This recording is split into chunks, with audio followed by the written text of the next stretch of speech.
Hello and good morning. I welcome you all to the Alpha IS Academy Raftar Daily Current Affairs series. I hope you all are doing good. We'll quickly begin with the first news of the day, that is regarding BIMSTEC. Now, BIMSTEC stands for Bay of Bengal Initiative for Multi-Sectoral Technical and Economic Cooperation. There are 7. Actually ये बनाया गया था, SAARC क्योंकि ढंग से काम नहीं कर रहा था, एंड इंडिया एंड पाकिस्तान के हमेशा कॉन्फ्लिक्ट चलता रहता था सार्क में, तो सार्क को छोड़ के फिर बिम्स्टेक बनाया गया।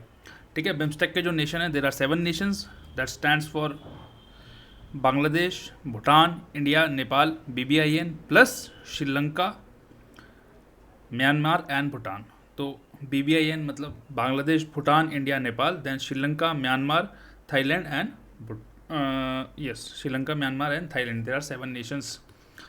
This is the map. India, Nepal, ये सब अपने श्रीलंका, इधर इधर इधर बे ऑफ बंगाल से जो कवरिंग एरियाज या कंट्रीज हैं उनको इसमें इंक्लूड किया गया है। तो वट अभी आपने देखा होगा, the honourable prime minister has given a very nice speech as the BIMSTEC also, and the this time BIMSTEC में जो आउटकम आया वो ये आया है कि बिम्स्टेक चार्टर एक साइन हुआ है, जिससे कि बिम्स्टेक अब एक ऐसा ऑर्गेनाइजेशन बन गया है, या ओपनली ऐसा ऑर्गेनाइजेशन या बन गया है जिसकी member states are littoral to पास में है या dependent upon bay of Bengal. Now BIMSTEC का हेडक्वार्टर कहाँ है? ढाका में, and it is an inter regional organization connecting South Asia and South East Asia. Now the second news is some about ramp, RAMP.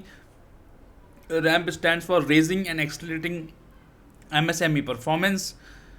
ये actually वो scheme, ये central government scheme है which was launch on the basis of UK Sinha committee report. ठीक है, ये financial year 2022 से 2026 तक है, and it is being implemented with the help of World Bank, and it is for the its objective is to boost productivity and financing for COVID hit MSMEs। अब COVID के चलते क्या हुआ, बहुत सारी MSME हिट हो गई, उनका बिजनेस ख़राब हो गया, तो उनकी प्रोडक्टिविटी को रैम्प अप करने के लिए उनके लिए फिनेंशियल एड के रूप में 6,000 करोड़ रुपए रैम्प स्कीम के अंडर सेंट्रल गवर्नमेंट देगी उन्हें। Now rules relax for some genome edited plant organism. अब जीनोम एडिटिंग जो GMOs हैं, जेनेटिकली मॉडिफाइड ऑर्गेनिजम्स, इनके बारे में बहुत डिबेट चलता रहता है कि इनको इंट्रोड्यूस किया जाए या ना किया जाए। In fact BT cotton is India's only transgenic crop approved for commercial cultivation. So that is the kind of regulation we have, and it is nice that कुछ भी हम लोग ऐसे ही पास नहीं कर देते हैं, प्रॉपर रिसर्च होती है, प्रॉपर डेटा होता है, तभी हम कोई चीज़ अलाउ करते हैं। और इतने सालों में हमने सिर्फ BT कॉटन को अलाउ किया है।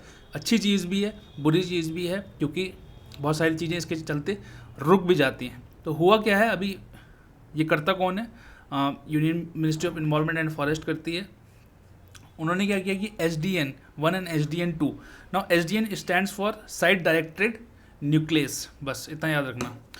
Genome edited products free from exogenous introduce DNA, exogenous मतलब बाहर से introduce DNA B exempted from biosafety assessment. इसका बायोसेफ्टी असेसमेंट करने की SDN 1 SDN 2 की अब ज़रूरत नहीं है कि ये बायोसेफ है या नहीं है, तो इसको जो है हटा दिया गया है रेगुलेशन। बट SDN 3 अभी भी, जिसमें कि इन्वॉल्व करता है इंसर्शन ऑफ फॉरेन जीन्स, जहाँ पे बाहर से जीन्स ला कर डालते हैं, उसको अभी भी GMO की तरह ट्रीट किया जाएगा, और उसको अभी एग्जाम नहीं किया गया है, उसको जो है बायोसेफ्टी रेगुलेशन से गुजरना पड़ेगा। Now SDN 1 and SDN 2 are involve knocking off and over expressing certain traits. भाई ऑलरेडी देखो, ये एक सेल है, इसके अंदर जीन्स हैं, ठीक है।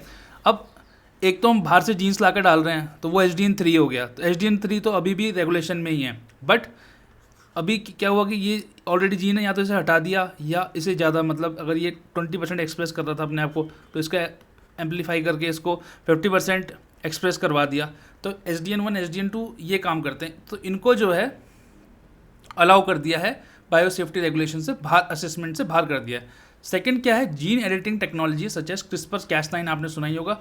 CRISPR stands for clustered regularly interspaced short palindromic repeats. ठीक है, ये एक्चुअली एक टाइप की सीजर होती है जो जीन्स काटने का काम आती है। एक दिन हम लोग इसको डिटेल में पढ़ेंगे, ठीक है। 10 दी next news is about Indian ocean naval symposium. अब इंडियन ओशन नेवल सिम्पोजियम क्या है? ये अपना इंडियन ओशन है पूरा, अब इससे जो कंट्री लगती भी हैं, जो कंट्री इससे लगती भी हैं सारी, इन्होंने मैरीटाइम सिक्योरिटी के लिए एक ऑर्गेनाइजेशन बनाई, ठीक है। एक मैरीटाइम एक्सरसाइज भी करते हैं जिसको आईमैक्स कहा जाता है। आईमैक्स 2022 हुई अभी, और इसमें 24 मेंबर्स हैं, उसमें से इस बार 16 ने पार्टिसिपेट किया, ठीक है। अब इसमें इंपॉर्टेंट थिंग क्या है कि मतलब 2007 में स्टैब्लिश हुई, ticket was establish in 2007 of course, and it is cooperation, it is a forum for cooperation collaboration among natives of littoral state, जो इंडियन ओशन से लगते हुए हैं उन रीजन का ये एक प्रकार से ऑर्गेनाइजेशन है। और 24 परमानेंट मेंबर हैं इसमें, 8 ऑब्जर्वर हैं। ये सारे 24 के 24 पढ़ने और याद करने की कोई ज़रूरत नहीं है, बिल्कुल भी किसी को याद नहीं रहेगा। ये 8 ऑब्जर्वर हैं, बट 2 याद रख लेना एलिमिनेट करने के लिए। अब आपको लगेगा यूनाइटेड किंगडम तो कहाँ है, वो Indian naval ocean naval symposium में क्या करेगा, तो there is something called as British Indian Ocean territory है वहाँ पे, इसकी वजह से यूनाइटेड किंगडम को ऐड किया गया। सेकंड, रियूनियन आइलैंड्स हैं, उसकी वजह से फ्रांस को ऐड किया गया। तो ये बड़ा याद रखना, क्वेश्चन आएगा भी तो यहीं से एलिमिनेट हो जाएगा, ठीक है। नाउ शॉर्ट न्यूज़ देख लेते हैं quickly.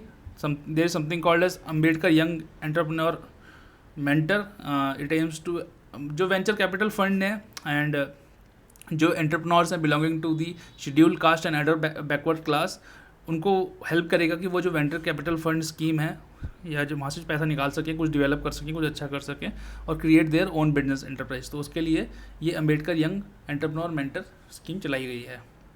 Then there is something called a geological heritage sites, there are UNESCO heritage site now, and there is something called geological, जो जियोलॉजिकल पॉइंट ऑफ व्यू से हेरिटेज हो गई हैं। तो अभी 2 साइट मिली हैं, एक हिमाचल प्रदेश में मिली है, एक सिक्किम में मिली है। हिमाचल में जो साइट है उसे शिवालिक फॉसिल पार्क कहा गया है। वो क्या डिस्प्ले करता है, displays a rich collection of vertebrate मतलब पीछे इसमें हड्डी होती है, vertebrate fossil recovered from the Shivalik rocks of the area of Plio Pleistocene age. Sikkim में जो साइट मिली है उसे स्ट्रोमेटोलाइट बियरिंग डोलोमाइट आपको पता है एक टाइप का मिनरल होता है, स्ट्रोमेटोलाइट बियरिंग डोलोमाइट या लाइमस्टोन ऑफ बक्सा फॉर्मेशन। तो उसमें भी क्या है कि इस टाइप की कुछ चीज़ें मिली हैं, ये प्रोटोरोजोइक एज से मिली हैं, और मतलब ये याद रखने की वैसे ज़रूरत नहीं है। एक्चुअली ये जो साइट है ये early life in Sikkim Himalaya के बारे में बताती है, इसलिए ये ज़्यादा इंपॉर्टेंट हो जाती है, ठीक है। तो फॉसिल पढ़ के उन्होंने थोड़ा सा लाइफ के बारे में मालूम कर दिया, तो उसको उन्होंने हेरिटेज का टैग दे दिया। डिजिटल संसद है, संसद क्या है, पार्लियामेंट। इनिशिएटिव है ministry of electronics and IT का, मीटी का वो है, ये सिटीजन्स और पार्लियामेंट्री जो प्रोसीडिंग्स है उनको पास लाएगा, सिटीजन्स को आसानी होगी कि पार्लियामेंट में हो क्या रहा है, और जो आपका मेंबर ऑफ पार्लियामेंट है या कोई भी मेंबर ऑफ पार्लियामेंट है उसके बारे में जानने में आपको आसानी होगी। तो to make it convenient for a citizen to access general information on members of parliament and it is launch by MeitY, it will bring closer the citizens and the parliamentary proceedings. Then Indian wolf है ना, हमें लगता है कि बहुत सारी wolf हैं, ऐसा कुछ नहीं है, ये उतनी ही एंडेंजर्ड हो गई हैं जितने टाइगर हैं, ठीक है। And the present account is about 3100, there are 3100 wolfs left. Highest concentration इनका मध्य प्रदेश में है, सबसे ज़्यादा मध्य प्रदेश में पाई जाती हैं इंडियन वुल्फ।